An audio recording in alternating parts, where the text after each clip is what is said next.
Hello there. I am Richard Nongard with Peachtree Professional Education and FastCEUs.com, and we're almost ready to begin our two-part webinar designed to help you make therapy more effective by using the evidence-based treatment protocols of acceptance and commitment therapy and solution-focused brief therapy. I'm going to give people another minute or so to join us. Over here is the chat box. Please type in your name and say hello. Tell us where you're from. That would be awesome. And I want to thank you for participating in this webinar. At FastCEUs.com, we offer ongoing professional ethics each and every month as a real-time interactive webinar, along with many other text-based courses that can be completed 24 hours a day, 7 days a week on our main page. FastCEUs.com and Peachtree Professional Education is an approved provider of continuing education in most states for social workers, marriage and family therapists, and professional counselors and mental health counselors and addiction professionals as well. If you ever have any questions, you can send us an email during the webcast. We'll be more than happy to answer, or you can just type over here in the chat box any questions you have, and I'll be more than happy to answer as well. We're going to go ahead and give people another minute or so. You can also interact with us in our forum, which is titled changeworkforum.com. And that actually takes you to our Facebook page, and we've created a meeting place for licensed mental health professionals to meet each other, exchange ideas, and network as professionals. So we'll give people another minute to sign in over here to say hello, and then we'll go ahead and get started.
Hello and welcome. I am Richard Nongard. I'm the Executive Director of Peachtree Professional Education and our website, FastCEUs.com. I'm very happy that you've decided to participate in this two-part webinar designed to help you make therapy more effective by learning how to apply the skills of acceptance and commitment therapy and solution-focused brief therapy. Now, this is my office. This is where I actually see clients. It's where I meet them. It's where I greet them. And I'm very happy to have you in my office. As one who has entered into my office today to participate in this webinar, I want you to know that this is going to be a little bit different than traditional lectures or continuing education events that you may have attended in the past. In most of those continuing education events, the speaker will usually talk about something, and you'll leave knowing more about something. My goal, though, is for you to actually experience something. And the camera is actually sitting where my clients usually sit, and I'm going to go through some processes with you so that when we're done with this continuing education course, you'll not only have a CEU certificate for your participation, you'll not only know more about something, but you will have actually experienced some of the processes of acceptance and commitment therapy and solution-focused brief therapy. I find that when I do what I ask my clients to do, I become more effective at sharing that information with my clients. And although we have to earn our annual continuing education hours, my hope is that you'll find this time today very useful and very valuable. Now, if you've never taken any of our webinars before, let me just cover a couple of quick administrative things. Over here on the side is a chat box. It'd be great if you'd sign in, say hello to everybody, and even tell us where you're from. That would be awesome. At the end of today's webinar presentation, there's a link down below, and that takes you to a 1-minute evaluation of learning, just like you were in a live class. Was the lighting okay? Was Richard a nice guy? Did I get something out of the workshop? It'll take you 1 minute. There's probably 5 or 6 questions on there, and it's right there, a link below. And when you click on that link, it will take you to that evaluation of learning, but more importantly, it will also automatically generate a CEU certificate for you. So that's how you're going to earn your CEU certificate. Now, some of you are not participating live. You've chosen instead to watch this as a video on demand. There's still actually a link below, and that link below will take you to a quiz that you can take. It's only a quiz if you're not doing this real time, and it's a fairly simple quiz, I think 10 or 15 questions, and it'll generate a CEU certificate for you as well. If you're interested in other upcoming webinars, we have many webinars coming up. We offer professional ethics on a monthly basis. We offer continuing education courses in the morning, in the afternoon, and in the evening, so they're convenient for you. And in addition to that, we have some super workshops coming up, including our course on the impending changes related to the DSM-5's release. So there's a lot of information available on our website and in other webinars. This webinar is going to focus on helping you to become a more effective therapist using the skills of acceptance and commitment therapy, what's called ACT therapy, and solution-focused brief therapy. The reason why I've decided to, in the time that we have, share some of the ideas and techniques and strategies from acceptance and commitment therapy and solution-focused brief therapy is really pretty simple. I graduated with my master's degree probably almost 25 years ago now. And I meet a lot of other therapists who graduated 15 or 20 or 25 or even 30 or 40 years ago. I actually share office space with another therapist who's probably been doing therapy for 40 years or more. And a lot of us who graduated a long time ago have not been exposed to and have not had training in the evidence-based and the outcome-based treatment protocols which have demonstrated efficacy with clients. Many of us were actually trained in what at the time were considered to be the techniques that were most helpful to helping clients make change. Probably the 3 methods broadly that most of us were trained in traditional psychotherapy, whether that's social work or whether that's professional counseling or marriage and family therapy, were the ideas really of Freud and the ideas of regression, asking a client to go back to a previous event in life, reprocess or re-experience that past event in life under the belief that this catharsis, of course, would release emotions and provide them with a new direction. Traditional Freudian psychotherapy. In the 1950s came along, and B.F. Skinner and behavioral therapy became certainly important, where we really stopped looking at what was the root cause of something, but began to look at ways, for example, like desensitization or aversion or other methods to change a behavior. Really almost looking from an animal kingdom perspective at the choices that humans make. In the 1970s, Aaron Beck and Albert Ellis pioneered cognitive behavioral therapy in the early 1970s. And really, their work was the first outcome-based treatment modality. Up until that point, we really didn't ask the question, is what therapists are doing truly effective? Instead, we really adopted the viewpoint, if it feels to the therapist like it's working, then it's probably a good thing to do. Or if the client feels like this is a good relationship and the therapy is helpful to them, then it probably is. We really measured therapeutic success up until the mid-1970s, really by the quantity of Kleenex used during the course of a therapy session. Was there a lot of emotion? Was the client engaged in the process? Did they go back and revivify and re-experience these intense difficulties? And do they have a new vantage point on these sorts of things? And really, that was really the first 80 years or so of psychology, of professional therapy. But the last 20 to 30 years have been remarkable in that specific modalities of intervention have asked the question, is what we're doing really helping clients to make change? Stephen Hayes' work, he's really the architect of acceptance and commitment therapy, referred to as ACT therapy, began studying the dilemma or the problem of social anxiety.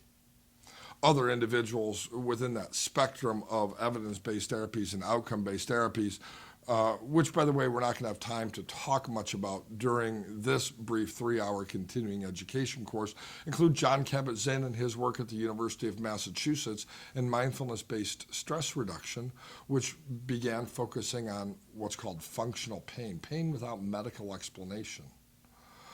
Marsha Linehan's work, dialectical behavioral therapy.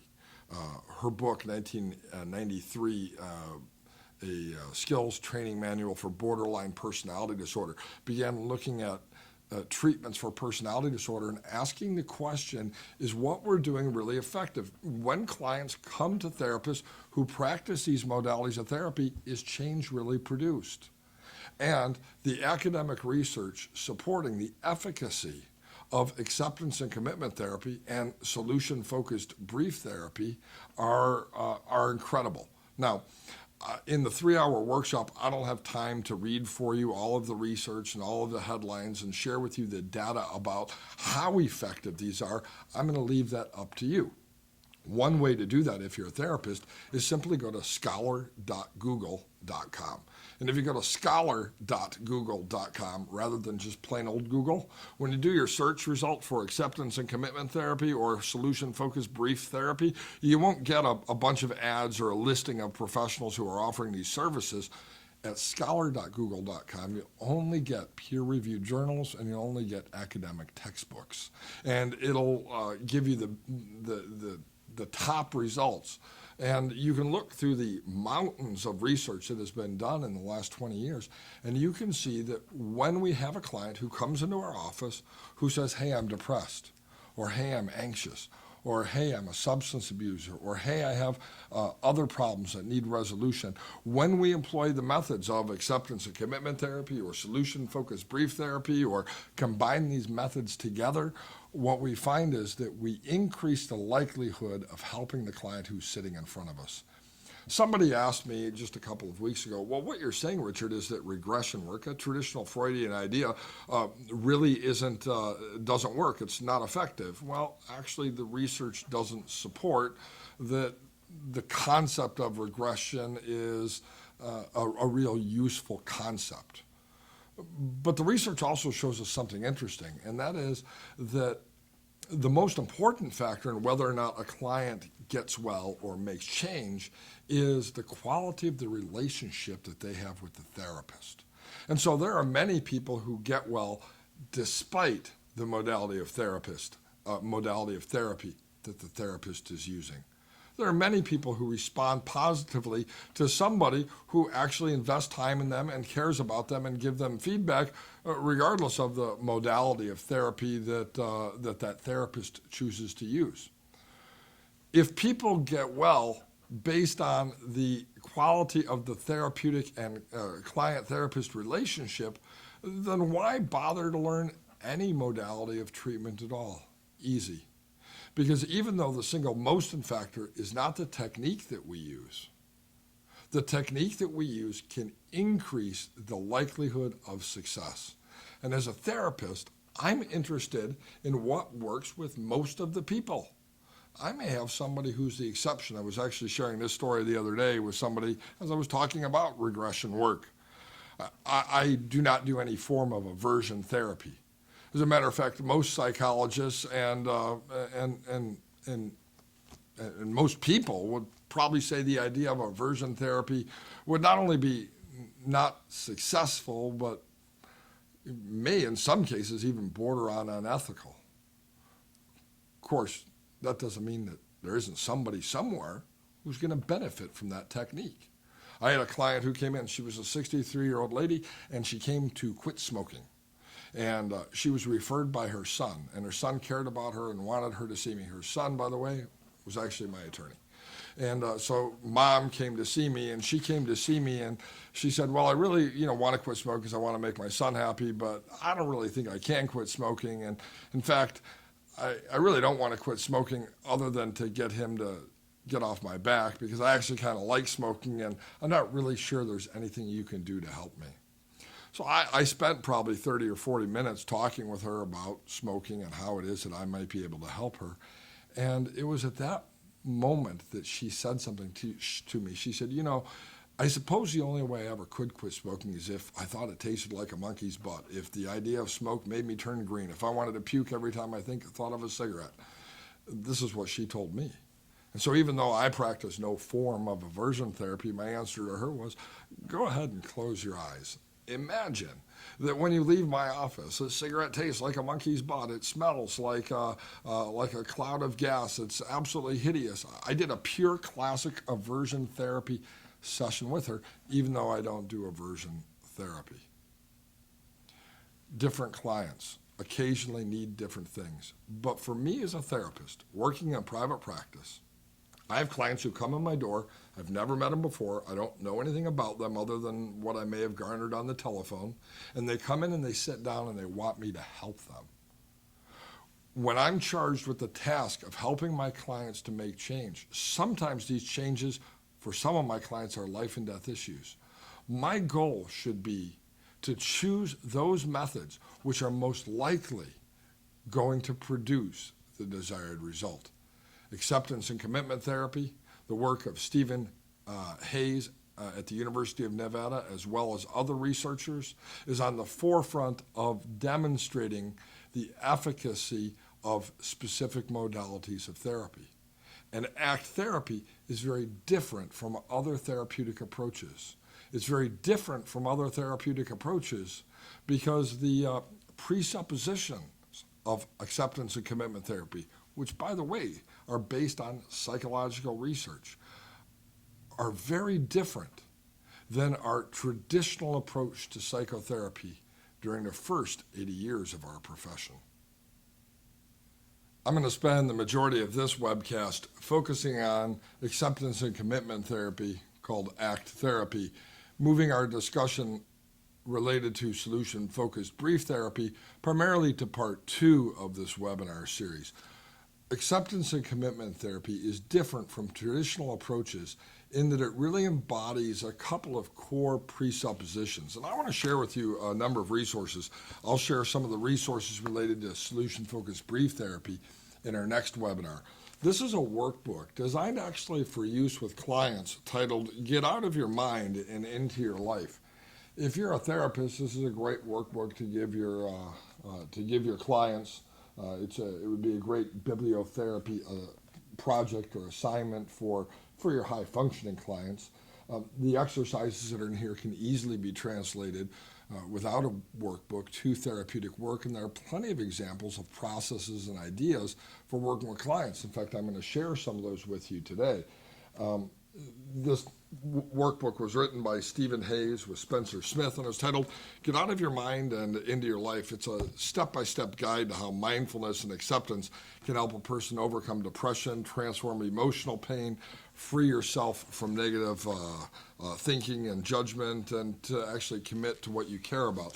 There are a couple other books, though, that are great learning resources for those who are interested in acceptance and commitment therapy. And Acceptance and Commitment Therapy, an experiential approach to behavioral change, written by Stephen Hayes, Kirk Strozahl, and Kelly Wilson, is an excellent book. The other book that I often recommend to people is a book titled Act Verbatim for Depression and Anxiety. And I think this is an exceptional book as well. And then there's another book, it's not here on my desk, it's somewhere in my office, and it's simply titled ACT Made Simple. But those 4 books are great resources for you as a therapist, and by making a visit after our webinar is over to Amazon and getting 1 or 2 or 3 or 4 of those books, I think would really help you to take the ideas that I'm sharing in today's webinar and translate them into real effective work with the clients that are on your caseload. But in the workbook, Get Out of Your Mind and Into Your Life, some examples of how ACT therapy is different than traditional approaches to psychotherapy are actually given. The first is that there is a viewpoint in acceptance and commitment therapy that psychological pain is normal. What's what's most important to recognize is that not only is it normal, but everybody has it. The normal state of human nature is one where psychological pain is present. I could ask you, the person participating in this webinar, I could ask my clients, I could ask my family members, I could even ask myself, are you experiencing any psychological pain? Any anxiety, any depression, any tension, any stress, any feelings of inadequacy, self-doubt, self-judgments? The answer to that is yes. Often in traditional therapy, we view psychological pain as something odd or strange, something I shouldn't have. Oh, I'm coming to see the psychologist, I'm coming to see the psychiatrist because I'm depressed. I need to become undepressed. Or I have anxiety. I need to get rid of it. I need to become unanxious, as if experiencing psychological pain was abnormal.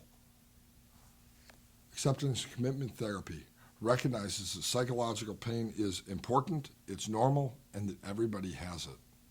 The second thing that separates ACT therapy from other approaches to psychotherapy is the viewpoint that one cannot deliberately rid themselves of psychological pain. I can't choose to get rid of it, but what I can do is I can take steps to avoid artificially increasing it. Let me give you an example of what this really means. Right now, as you participate in this webinar, close your eyes for a moment. It's pretty cool. You're now earning CEU hours with the eyes closed. So with the eyes closed, just breathe in and breathe out and let your mind think about whatever it is that your mind would like to think about. And think about those things that you would like to think about without ever thinking about a yellow Jeep. Do not think about a yellow Jeep. Think about whatever your mind would like to think about except for a yellow Jeep. Let your mind wander, let your mind think, let the images come to your mind of whatever you would like to in life other than a yellow Jeep, and that will be just fine during our presentation and webinar today. Now, taking a breath and open your eyes. Back to earning CEUs with the eyes open. What were you thinking about? You can type it in the chat box if you want to. I'm going to see a long list over here of yellow Jeep, yellow Jeep, yellow Jeep, yellow Jeep. You see, if we deliberately try to get rid of our psychological pain, what we're actually doing is we're working against quicksand and find ourselves, in most cases, actually sinking deeper. Traditional approaches to therapy often ask the client to think of the yellow Jeep. Traditional approaches to therapy say, and now when you go home this week, I want you to pay attention to how you're not depressed. Well, in order to pay attention to not being depressed, I have to pay attention to me being depressed, and it brings my attention to the depression just like the yellow Jeep. Acceptance and commitment therapy tells us that pain and suffering are two different things. Pain, psychological pain, is normal, it's important, and everybody has it.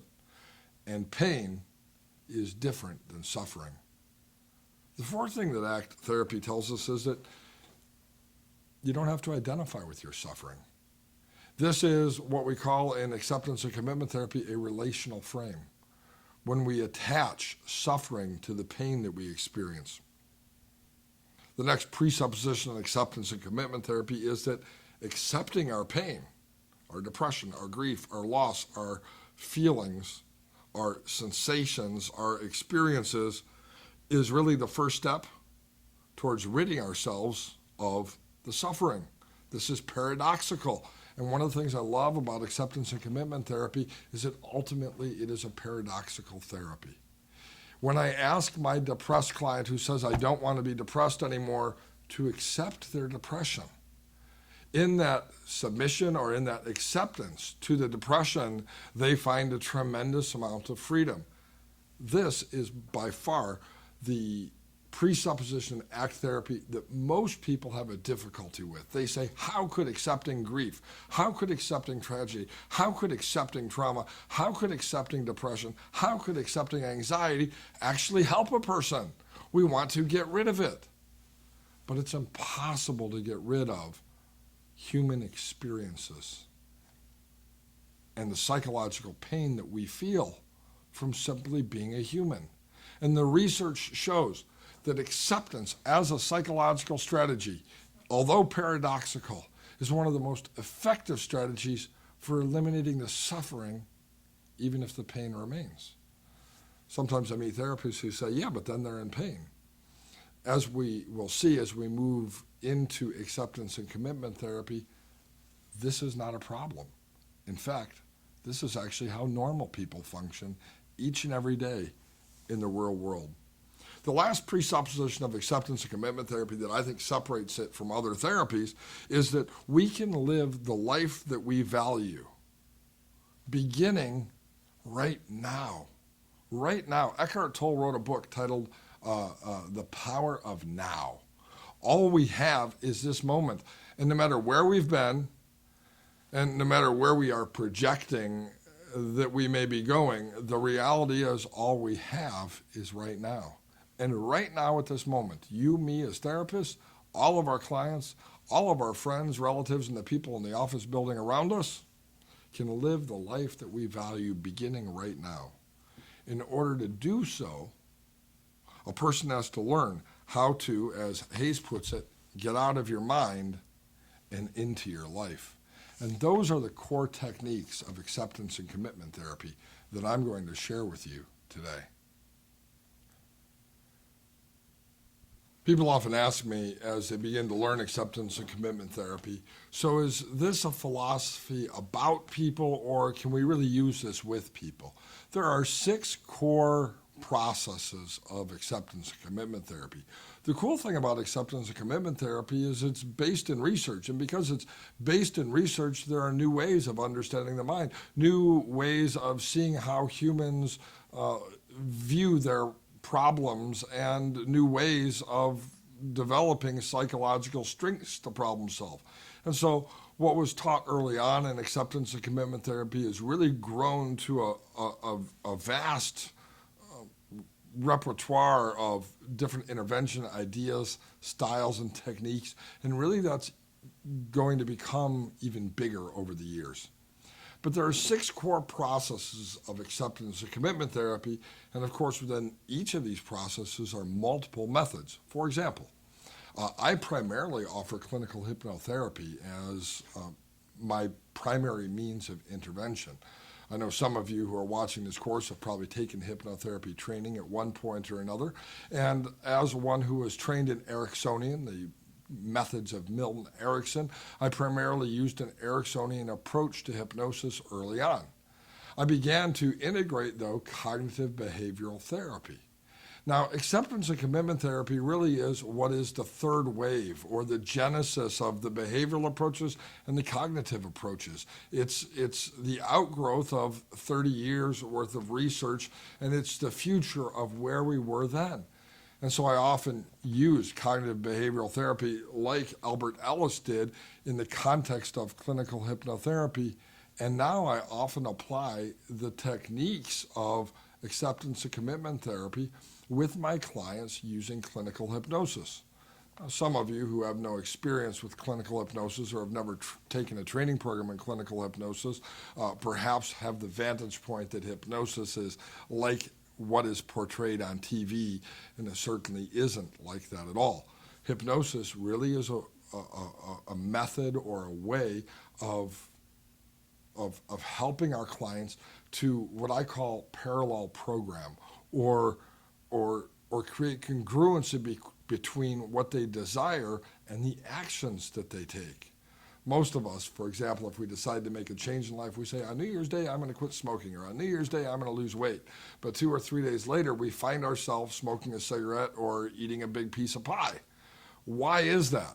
Well, it's because we have a conscious choice, the conscious mind, but subconscious associations that are often automatic behaviors. And what hypnotherapy does is it creates congruency as a strategy in psychotherapy for reconciling the dissonance between the conscious mind and the direction of the subconscious mind.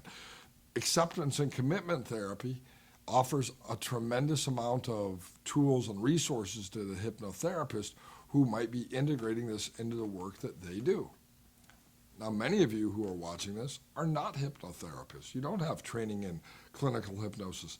That's fine as well. It is very easy in traditional cognitive behavioral therapy or psychoeducational therapy or any other form of talk therapy to introduce any of these or all of these 6 core elements into the work that we do. And when we do that, we will find a greater level of efficacy. The first of those 6 is acceptance. And acceptance is an action. Acceptance is actually embracing the thoughts, the feelings, and the sensations that are occurring at this moment. Traditional psychology, even common sense would tell us, but wait, I don't want to embrace some of the thoughts, some of the feelings, or some of the sensations that I'm having. It feels uncomfortable to do so, or it might even be icky to do so, or it might even be unhealthy to do so. But in acceptance is a tremendous amount of freedom. And in accepting things, even those things that I find unacceptable, paradoxically, there is no longer power attached to those things. So often, our cognitions, our beliefs about ourself or about our situation or about our future, those thoughts direct how we feel and direct the actions that we take. But what if those thoughts could just be thoughts without any action? What if we didn't have to act on what we felt or what we thought or what we sensed? Let's take obesity, for example. I work with a lot of obese clients. One of my first jobs was actually when I was in graduate school, was working as a behavior modification coach for Nutrisystem. This was back in the late 80s when Nutrisystem actually had storefronts. They used to have storefronts. You'd go in and you'd buy your food for the week and you'd weigh in. That was really my first job in the field of weight loss. When I finished graduate school, I went to work for William Rader Eating Disorder Treatment Program. I worked there as a family therapist and worked with bulimia and anorexia and bulrexia. And today in my private practice, I do a lot of clinical hypnotherapy for the treatment of obesity.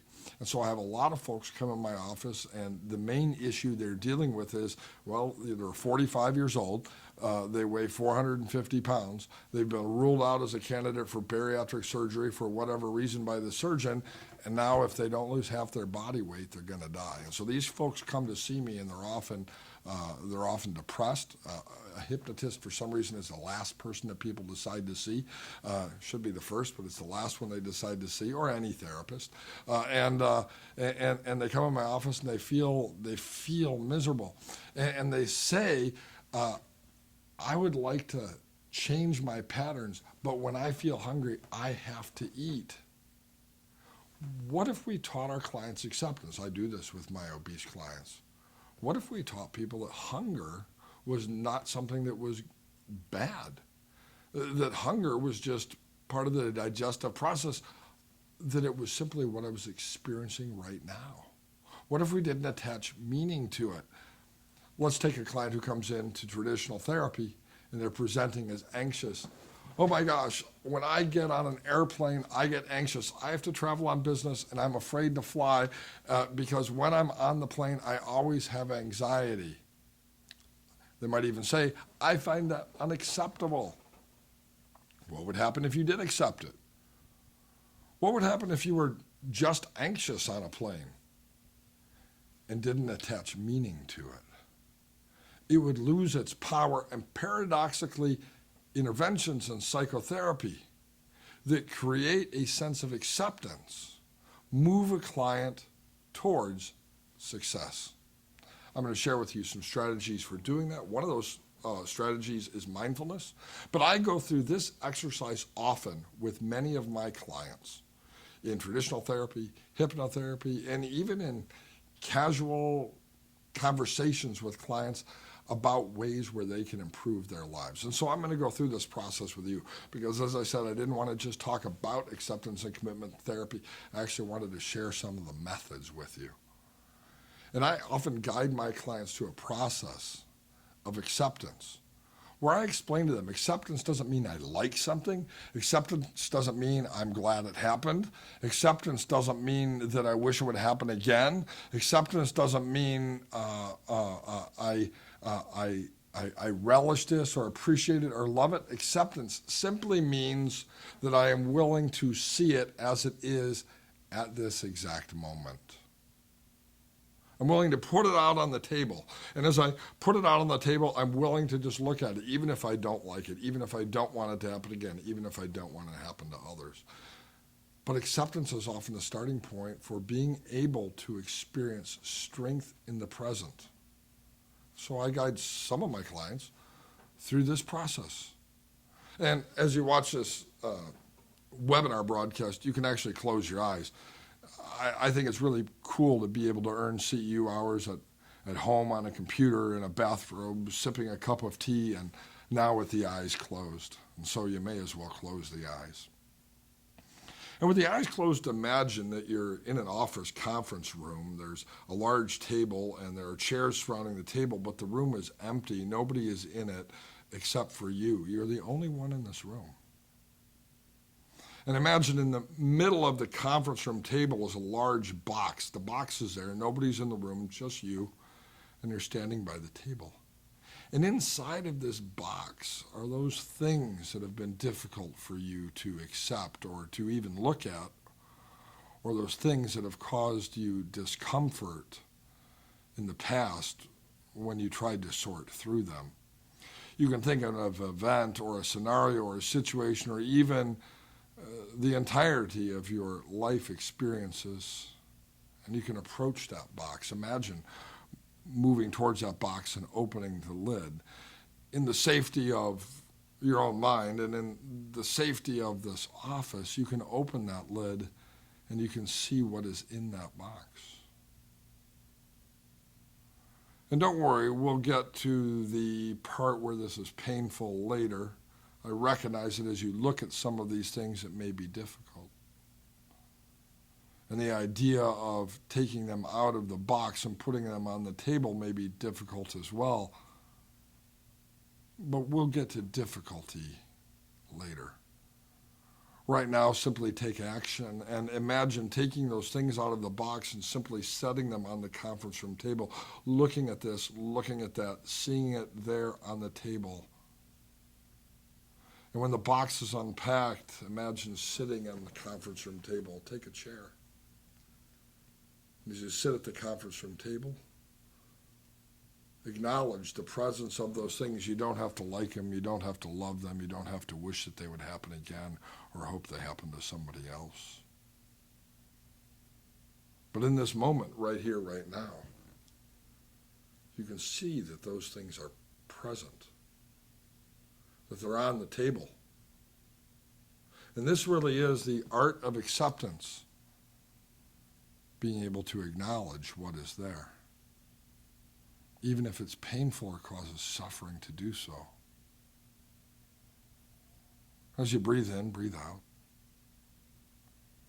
Looking at those items on the table, when you're ready, you can simply open the eyes or imagine yourself moving to the door of that office and simply closing the door, leaving those things on the table behind, and then opening the eyes. Having gone through a brief process of experientially working with clients towards developing a greater sense of acceptance. Now, if your eyes aren't open, time to get CEUs with the eyes open again, so open the eyes. There are many processes that we could use to guide a person towards acceptance. Acceptance is a skill that's taught. I do not assume that all of my clients, when I have them close their eyes and imagine a conference room table, are suddenly going to embrace every thought, feeling, and sensation that they experience. But as they practice doing this on a small scale and moving towards the larger difficulties that they experience in life, our clients who we work with to experience acceptance are clients who can go on to experience success in many different areas of life. The second core process in acceptance and commitment therapy is diffusion or cognitive diffusion. In dealing with cognitive diffusion, let me explain a concept. Here's what our thoughts are to our clients. Thoughts appear to be what they are related to, rather than what they actually are. In other words, the content of our thought is really different than what we think about our thoughts. I'm depressed. That's bad. I'm depressed. That's uncomfortable. I'm hungry. I don't like this. You see, what we do is we often think about our thoughts as what they are related to rather than what our thoughts actually are. There's really nothing dangerous about our thoughts or about thinking, but sometimes our thoughts cause fear or anxiety. And cognitive diffusion is a technique to alter the context of thoughts as they are experienced. And the reason why we would want to do this really is pretty simple. We want to undermine the automatic importance we give to our thoughts. And by breaking that automatic importance that we give to our thoughts, then a thought can just be a thought. Let me give you an example from my own personal life. A couple of months ago, I was driving with my son from Tulsa to Wichita, Kansas. We were about halfway to Wichita, and so we were about 90 minutes into our 3-hour trip. And when we got to Wichita, we were going to eat at the delicious vegetarian Thai restaurant that we like going to in Wichita. And over the last couple of months, both of us have made a valiant effort at eating healthy food. And so we were halfway to Wichita, and I stopped to buy gas for the car because I was almost out of gas. And my son said to me, "Hey, Dad, I'm hungry. I'm going to go get some McDonald's." So I said to my son, "Okay, if you want to be judgmental, go ahead, get some McDonald's." My son looked at me and said, "What do you mean judgmental?" I said, "Well, you're not looking at your thoughts as or your sensations as your sensations are. You're looking at your sensations as you're interpreting your sensations to be. That's judgmental." He said, "What are you talking about?" Sometimes it's got to be difficult to have a parent who's a therapist. I said, "Well, it's not judgmental in that you're being mean to your thoughts. Okay? It's not the same judgment that a bully might have towards another kid in the school. But you're not letting your thoughts simply be as they are. Instead, you're seeing your thought or your sensation or your feeling of hunger as it's related to other things." He's like, "I just don't get it, Dad." I said, "Well, you think to yourself, 'I am hungry,' and you feel the feeling of hunger. Can you feel it?" He said, "Yeah, I can feel it. I'm hungry." I said, and so when you feel that feeling of hunger, or when you think that thought, "I'm hungry," instead of just thinking the thought, "I am hungry," or feeling the feeling of hunger, you have attached meaning to it. That means I must eat. Or in this case, that means I must eat right now. Now let's talk fact. He said, "Okay." I said, "Do you have to eat right now?" He said, "Well, I don't have to, but then I would be hungry." And I said to him, "Okay, right now, the level of hunger that you're feeling, is it a first world problem?" And he said, "Well, yeah." I said, "Okay, so it's uncomfortable being hungry." He said, "Yes." And I said to him, "So you would like to eat something so you're no longer hungry?" He said, "Yes." And I said to him, "Do you see the judgment here? Rather than just accepting the sensation of hunger or the thought, 'I am hungry,' you've attached a meaning to it. I must eat now. Impulsivity, I must have McDonald's. I can't wait 90 more minutes to get to the delicious vegetarian Thai restaurant that uses healthy foods in Wichita." He said, I see what you mean. I need to just let my thoughts be thoughts." That's correct. Just let your thoughts be thoughts. I have found in my own life that when I simply let my thoughts be thoughts without attaching urgency to them, without attaching impulsivity to them, without attaching a need to take action, I find myself living a healthier life, both physically, mentally, spiritually, and socially as well. And acceptance and commitment therapy uses as a process that's important the concept of cognitive diffusion. Here are some examples of some ideas on how we can employ cognitive diffusion techniques with clients. And again, these are actually from the workbook, Get Out of Your Mind and Into Your Life. What I like about this workbook is it doesn't simply tell a client or tell a therapist what they should do. There are some examples of different techniques for cognitive diffusion, but then a worksheet that asks the client to identify their own strategies that would work for them, to break that automatic power and automatic connection between thoughts and what are called relational frames. Here's an example of one technique. It's called the mind. Treat the mind as an external event, almost as if it's a separate person. Whoop, there goes my mind again. Whoop, that is my mind worrying. Almost speaking in third person. Whoop, that was my body telling me I'm hungry again. Whoop, that was my mind telling me to be impulsive and eat McDonald's rather than being patient and eating nutritious, delicious, natural, vegetarian Thai food. And so when we treat the mind as an external event, labeling these things as a practice in the therapy session, and for my client, even as therapeutic homework, they can begin to notice these things. And that cognitive diffusion can lead them to success in ending some of the suffering that they have previously associated with their pain. Here's one that's called an exercise that's called a pop-up mind. Imagine that your negative chatter is like an internet pop-up ad. So when you hear negative thoughts or say negative things to yourself or make impulsive judgments or catastrophize, remember Albert Ellis talking about catastrophization, catastrophize experiences, view those as an internet pop-up ad, something separate from you, rather than becoming enmeshed with those thoughts and feelings. Learn to diffuse those thoughts and feelings. The third core process of acceptance and commitment therapy deals with self as context. So if you're writing these down, self as context. And acceptance and commitment therapy identifies three ways that we actually see ourselves. The first we're usually pretty good at. The first is a conceptualized self. This is the self that processes our ongoing self-awareness.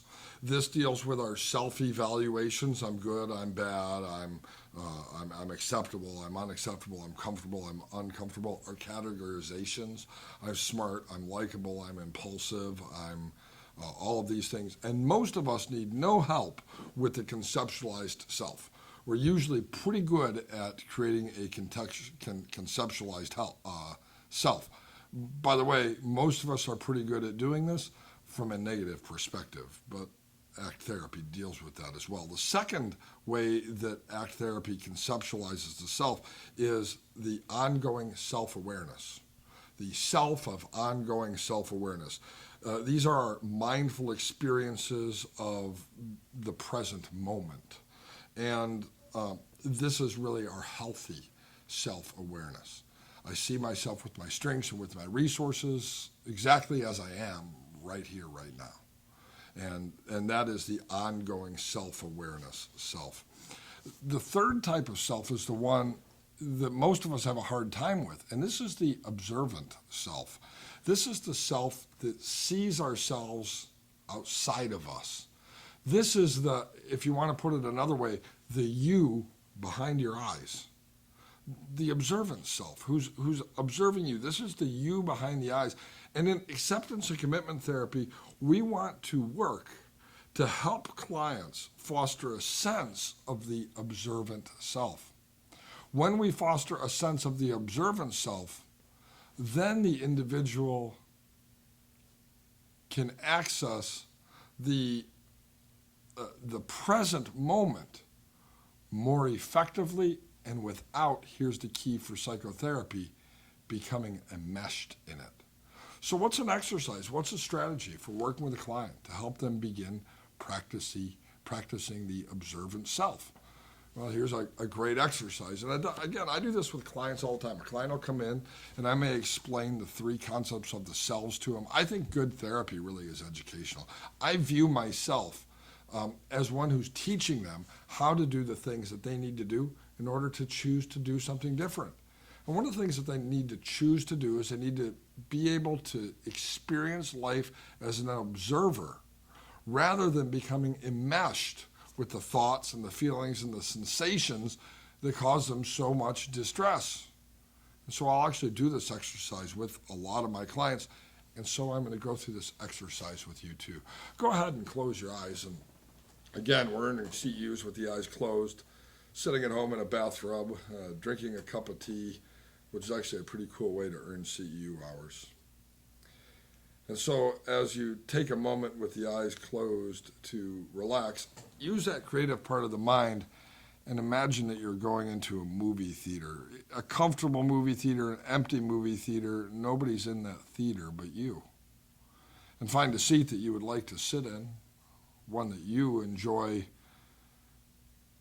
sitting in when you're at a movie, near the front, near the back, a middle, an aisle. It doesn't really matter. What's most important is that you're comfortable. Use that creative part of the mind to imagine you're picking a seat. And when you sit in that chair, become comfortable and relaxed, imagine a movie begins playing of your experiences, of your difficulty, of what's distressing to you. And as it begins to play, notice how you feel about it, the sensations that you have, and the feelings that you feel. Notice, though, a difference between the you that's on that screen and the you that's watching you on that screen. And this, of course, is the difference between that observant self and that conceptualized self. And as you breathe in, breathe out. You can pause the movie. In fact, you can even stop the movie. You can imagine the house lights come on. And you can take in a breath. You can breathe in deeply, let the oxygen fill your lungs with air. The air, or the oxygen, reaches every cell of the body and energizes you, opening the eyes, feeling fantastic. Now, go ahead and open your eyes if your eyes aren't open yet. Again, I'm just demonstrating a sort of a 30-second synopsis with a client. I may go through a 5-minute process with them. One of the things I did was I had you look at the screen, something distressing to you or uncomfortable to you. When I have clients who are traumatized, instead of making them view something that's uncomfortable, I will do exactly as I did with you. Go ahead and open your eyes. Open your eyes. Okay? That's that state break. Okay? And what we can do is we can even move a person from, see, there's 3 perceptual positions here, 3 selves. There's the me as me, that's me in the movie. Then there's the me watching the me. Then there can actually be a third me. There could be me back in the projection booth, watching me in the middle of the theater, watching me in the movie. And each one of these perceptual positions removes me a little bit emotionally and sensorially and even cognitively from what's on that screen. And by developing a sense of an observant self, I no longer am my thoughts.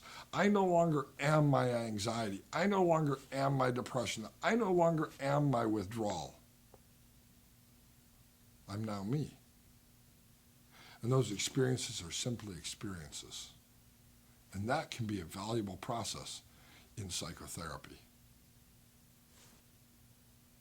I posted in our internet forum the other day a meme, an internet meme. A meme is one of those internet things that floats around, passed along. Maybe it's inspirational or funny, that sort of takes on a life of its own.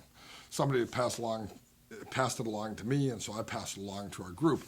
By the way, our Facebook group is at www.changeworkforum.com. I think a lot of mental health professionals are out there in private practice. They're doing institutional work. They're working for various organizations and working with a variety of different clients, and they don't have a chance to meet other professionals and to network with professionals. Our group on Facebook, although it's a public forum, is a very well-moderated group where we only accept participants who are social workers, licensed marriage and family therapists, professional counselors, psychologists, and addiction professionals. And it's a great place to actually exchange some ideas, to learn from one another, and to keep in touch with your professional community, and sometimes to even receive a little bit of inspiration. And so that's www.changeworkforum.com. And if you go to changeworkforum.com, Zoom, it'll take you right over to our Facebook page, and you can network with other professionals. But I posted a meme there the other day, and it said, life is a series of moments called now. In other words, all we have is right now, this moment. And the fourth core concept of acceptance and commitment therapy is helping our clients develop contact with the present moment. You see, the great Master Oogway said something. He said, yesterday is mystery. Yesterday is history. Tomorrow is a mystery. All we have is the present, and that's why it's a gift. Those of you who don't know who the great Master Oogway was, it's actually the turtle from the Kung Fu Panda movie.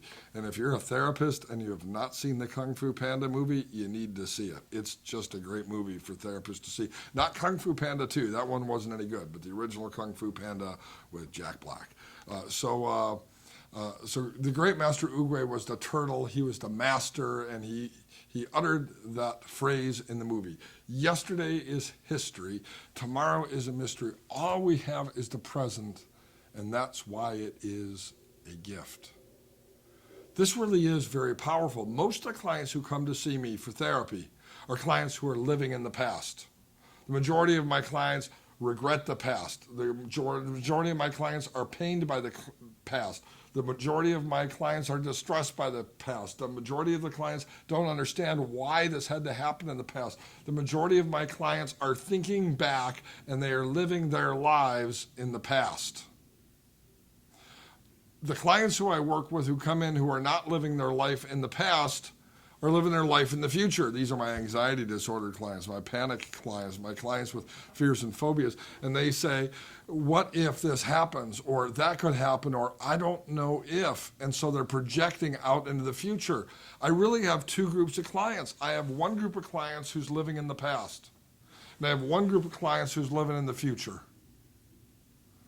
What's interesting is I rarely have any clients who come to see me for therapy who are living in the present, who are fully enjoying this moment. This moment is actually all we have. We don't have any other time. Yesterday's history, tomorrow is a mystery. There was an academic study done, and it was really pretty fascinating. There was something like 98% of all of the things we worry about never actually materialize. That's fascinating. Only 2% of our anxiety is useful anxiety, or maybe that's not even useful. It actually has anything to do with reality. 98% of our anxiety is fake anxiety. But my clients, they're living in the past or they're living in the future. And therapy, traditional therapy, often keeps clients in the past. Traditional therapy often says this to a client. So, how did you feel when that happened? Traditional therapy often does this. So tell me, what was that like for you? Traditional therapy often says this. Go back in the past, think in your mind, and try to find that point where you first became aware of the difficulty that you're currently experiencing. That's what traditional therapy does. Traditional therapy often causes our clients to stay in the past. I meet a lot of therapists who are busy trying to help the client uncover that initial sensitizing event, the thing in the past that caused the problem today. Even if it were possible to identify that thing, and I think that's a narcissistic presumption on the part of most therapists. But even if it were possible to find that one specific thing that caused what we're experiencing today, The only thing I can change is right now. A therapeutic approach that tries to fix the past, tries to heal the past, tries to have a client re-experience the past, is an approach that's probably doomed to failure because the past is already history.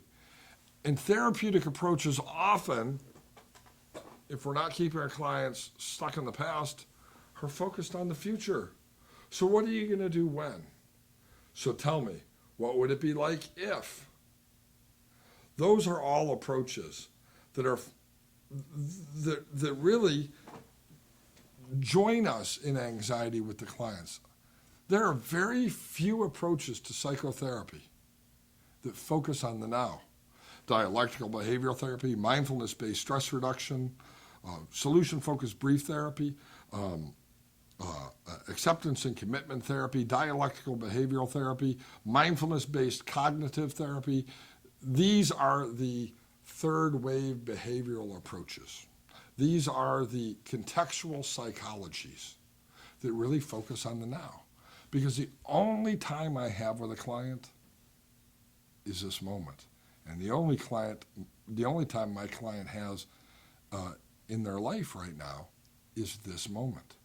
And so, as a core strategy of acceptance and commitment therapy, mindfulness is taught to clients so they can have a connection to this moment. And the idea here really is pretty simple. As long as you're breathing, you're okay. I know it sounds simple, but it really is profound.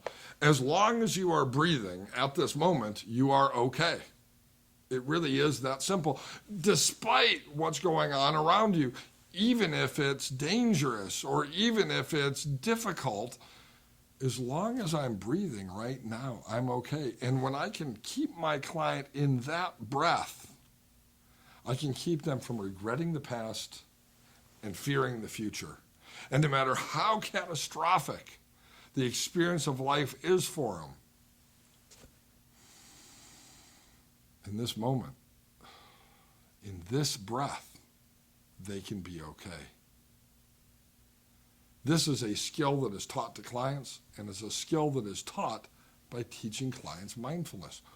There are many ways to teach clients mindfulness. I just got done for a college in California teaching a 40-hour course on contextual hypnotherapy, focusing on mindfulness-based stress reduction, and I spent 40 hours teaching mindfulness and still didn't feel like I had enough time. But I'm going to give you an assignment. I'm going to give you the same assignment that I give to my clients who come to see me for therapy. And that is to practice mindfulness. This is a 2-part webinar, and this is part 1. So between now and part 2, I want you to practice this assignment. And this is an assignment I give to my clients. When my clients come in my office, they say, I'm anxious, I'm depressed, I'm scared, I'm hurt, I'm addicted, I'm obese, I'm uncomfortable, I'm unlovable, I'm unhappy. And they come in and they sit down and they say, what am I supposed to do? And one of the first things I teach my clients is to live in the present moment by teaching them a basic skill of mindfulness. And so I will teach that skill to you now as you participate in this webinar. Again, go ahead and close your eyes. You'll find that I like to have the eyes closed. I do this with my clients often. Do it in my own life as well too, and it's certainly great to earn CEUs with the eyes closed. So with the eyes closed, as you sit in the chair, breathe in and breathe out. And as you breathe in and breathe out, pay attention to your breath. You don't have to speed up or slow down the breath. Just pay attention to it. Note the way the air feels as you breathe it in and the way the air feels as it enters the lungs. And as the inhale turns into an exhale, that moment, what does it feel like? And breathe out, noticing the breath, the temperature of the breath, the tempo of the breath. And just continue to breathe. The nice thing about focusing on the breath is that it's easy to do. We always have our breath with us. We've been doing it since the beginning of our life, and we'll breathe until the very end of our life. And so breath is natural. It's something we always have with us. And it's interesting that even though we've been doing this so often, each and every day, we rarely pay attention to it. But right now, you're paying attention to the breath,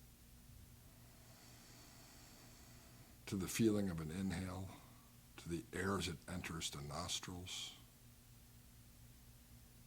to the sensation of the breath as you breathe it in through the lungs and exhale.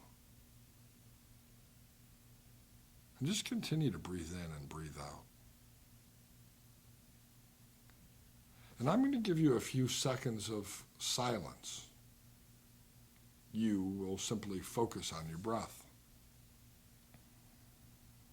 And as you focus on your breath, if you have a thought, if you have a feeling, if you have a sensation, avoid attaching meaning or judgment to it. Simply let that thought be a thought, or that feeling be a feeling, or that sensation be a sensation. Simply saying there's a thought, or there's a sensation, or there's a feeling. And letting it come and go, drawing your attention back to your breath as a focal point. As you continue to breathe in and breathe out, take a couple of moments to focus on this present moment and the breath, letting a thought be a thought, a feeling be a feeling, or a sensation be a sensation.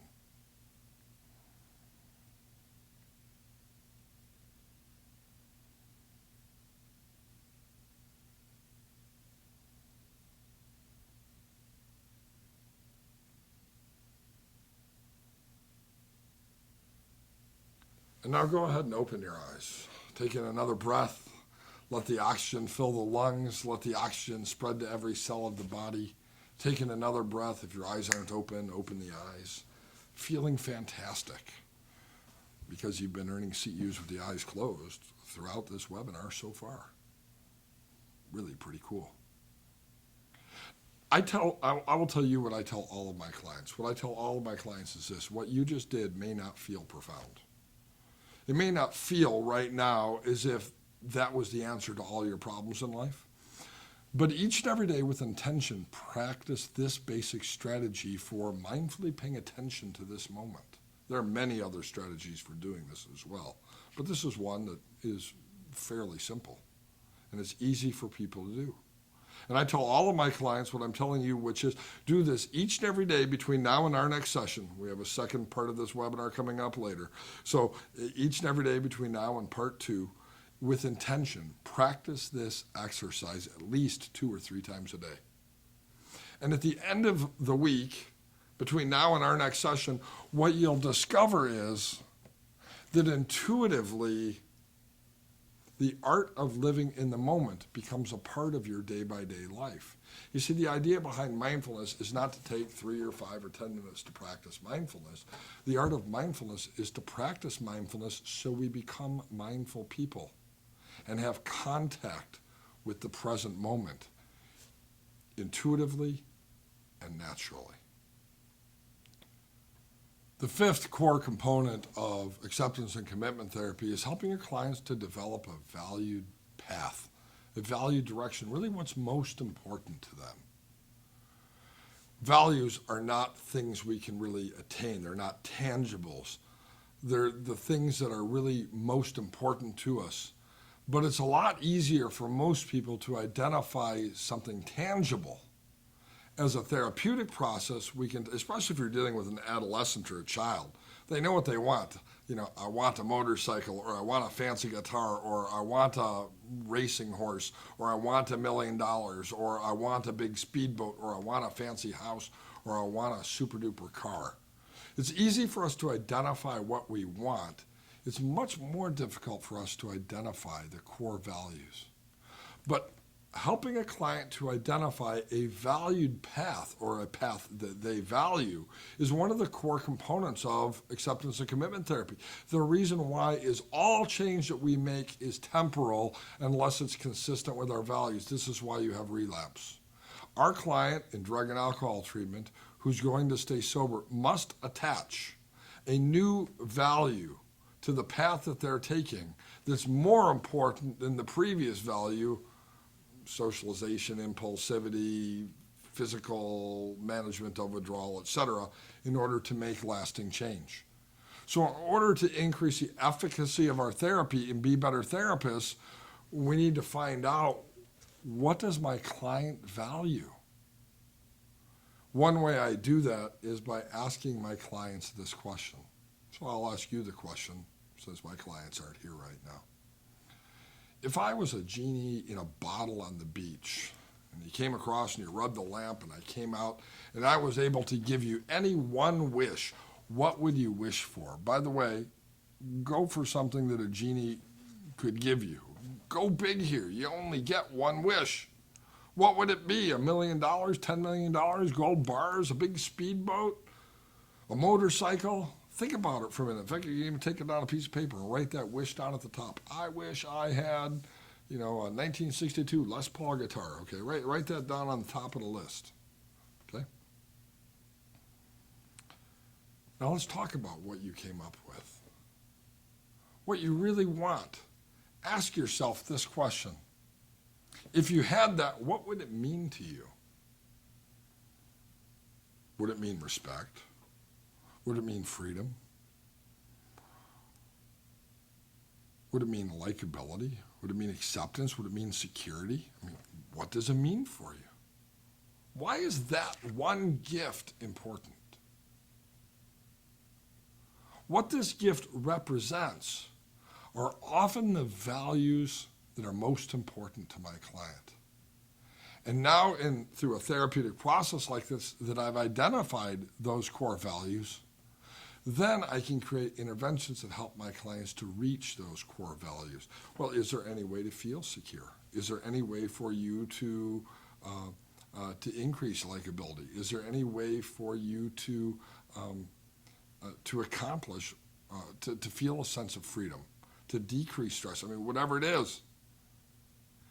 And I find something remarkable, by the way. When I work with clients and I write down their non-altruistic one genie wish at the top of the sheet, I actually believe on a metaphysical level that if we actually aim for those things at the bottom of the sheet, those core values, we're incredibly more likely to actually get what's on the top of that list, the one wish the genie gave us, than if we worked directly for that in the first place.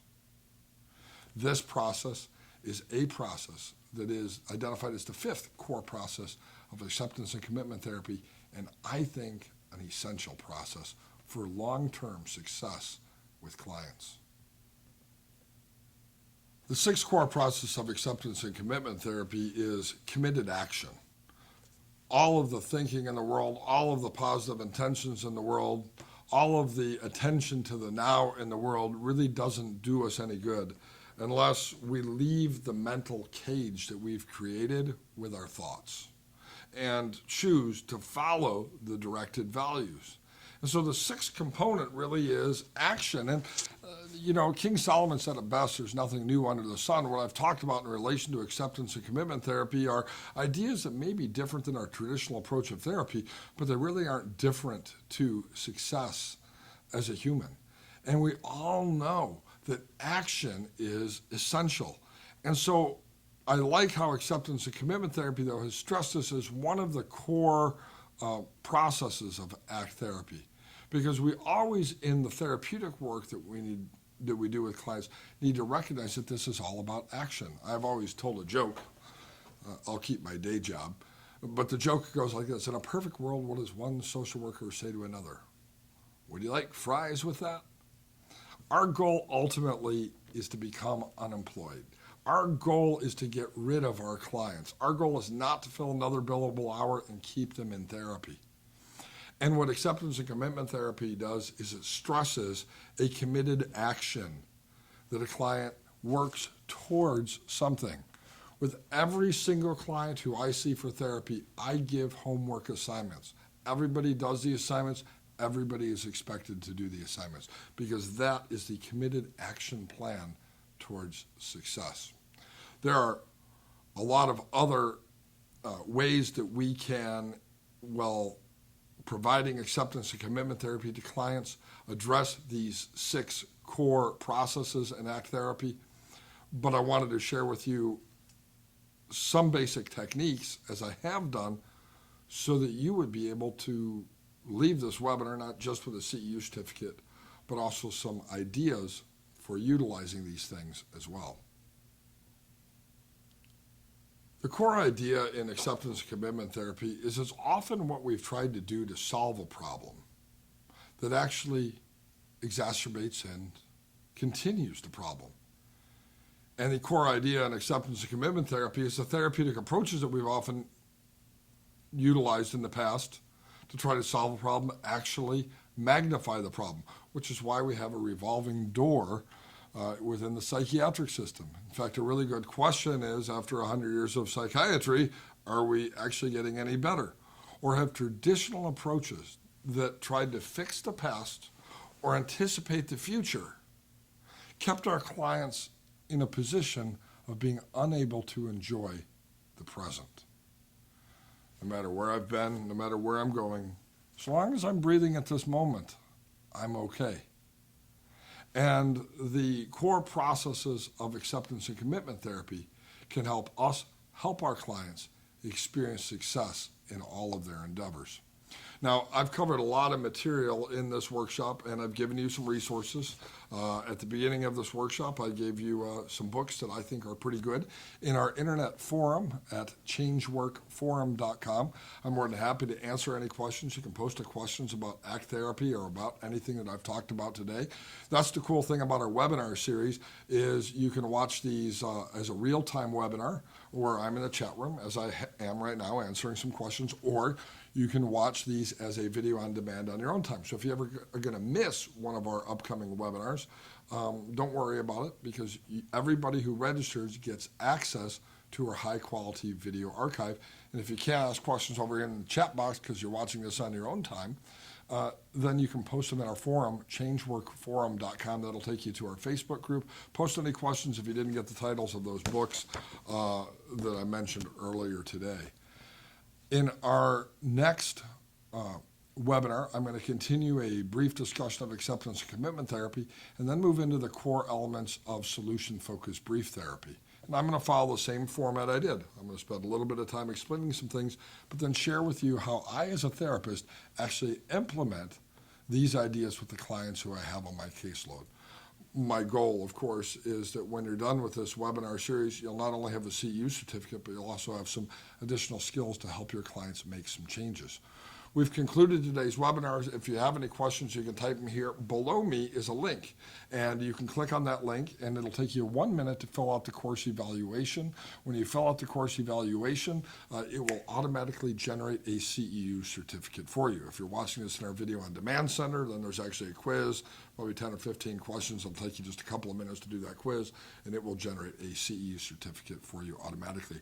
We have a lot of great webinars coming up. The DSM-5 webinar, helping you to understand all of the forthcoming changes in the DSM-5, will be coming up next month. Professional ethics is offered by us at Fast CEUs each and every month here as a webinar and as a 24/7 online continuing education course. I hope everybody has a fantastic morning, afternoon, or evening, wherever your time zone may be, and I will look forward to seeing you in part 2 of our webinar on creating effective solutions in psychotherapy using ACT therapy and solution-focused brief therapy. I'm Richard Nongard with FastCEUs.com. Thank you for participating in today's course.